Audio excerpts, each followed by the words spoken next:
I was born in 1975 into what I would call a middle-class family. My father was an insurance man, so steady, reliable, and always prepared. He taught me through his actions what it meant to be responsible and thoughtful. If I needed something, he found a way. Before I went to high school, I wanted a bike. Instead of buying one new, he took me to the scrapyard, collected the parts, and built one with his own hands. When it was finished, it looked brand new. That bike wasn't just a gift, it was love and effort turned into something I could ride. My mother was the heart of our family. She gave me guidance, morals, and truth. Her lessons still guide me every single day, and she was creative. She made costumes for me whenever there was a fair or an event. I remember going to the famous Nottingham Goose Fair, and I dressed up as Robin Hood. It felt magical, like stepping into a story. At another event, I dressed as a snowman. One time I even made my own robot costume, and my mum showed me how to use the sewing machine to bring it to life. And then when Spider-Man first came out on TV, my mum made a Spider-Man costume for me, and my sister Joy drew all the lines into it. I felt like I'd stepped right into the comic. Those memories remind me of the love, care, and creativity that filled my childhood. My sister Joy was incredible. She could write with both hands and both feet. And she often did my artwork for the competitions we had on Caravan holidays. She was the talent. I was the winner because she loved me enough to share her gift.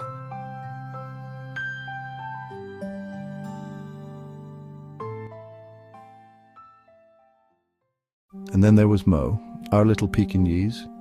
She was so beautiful, so full of character, that a lady at the Goose Fair offered 100 guineas for her. My mum said, "No way. That was far too much money. I don't know how much it was exactly, but it felt enormous." That moment showed me how precious Mo was to our family and how love can never truly be measured in money. Most weekends we travelled with the Cavalier Caravan Club. The caravan hitched to our small car, heading out somewhere new. I loved pitching my little tent beside the caravan when I was old enough, and my dad always made sure I had a good sleeping bag, keeping me warm and happy. He always made sure I had fun. One of my most vivid memories is the Canal barge holiday. We tied the boat up and went shopping, thinking it was secure, but when we came back it had come loose. My nan was still aboard.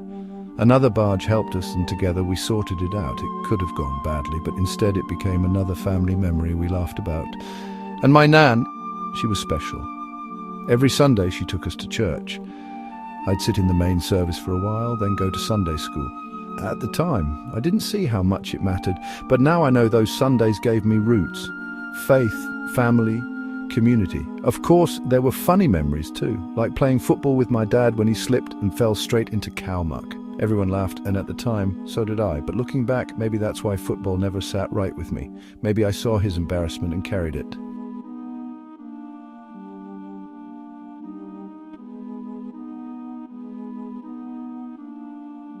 My father was a man who saved and saved for things that mattered to him. One day he bought a second-hand Range Rover.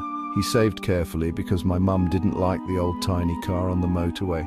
She was scared of the big lorries and didn't want to get sucked under because she watched too much telly.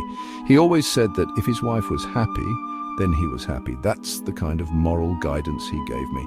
Think of others. Act with love and live with integrity. My dad's ideas and lessons are the kind that should be shared with everyone.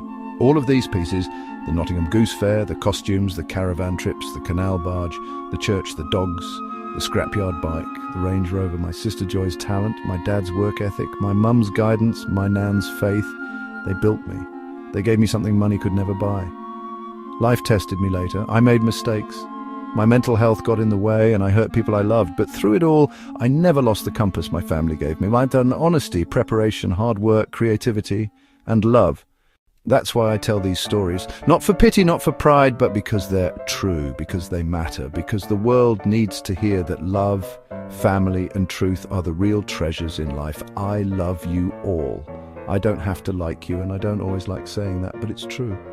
I do love you all, but I have to tell the truth.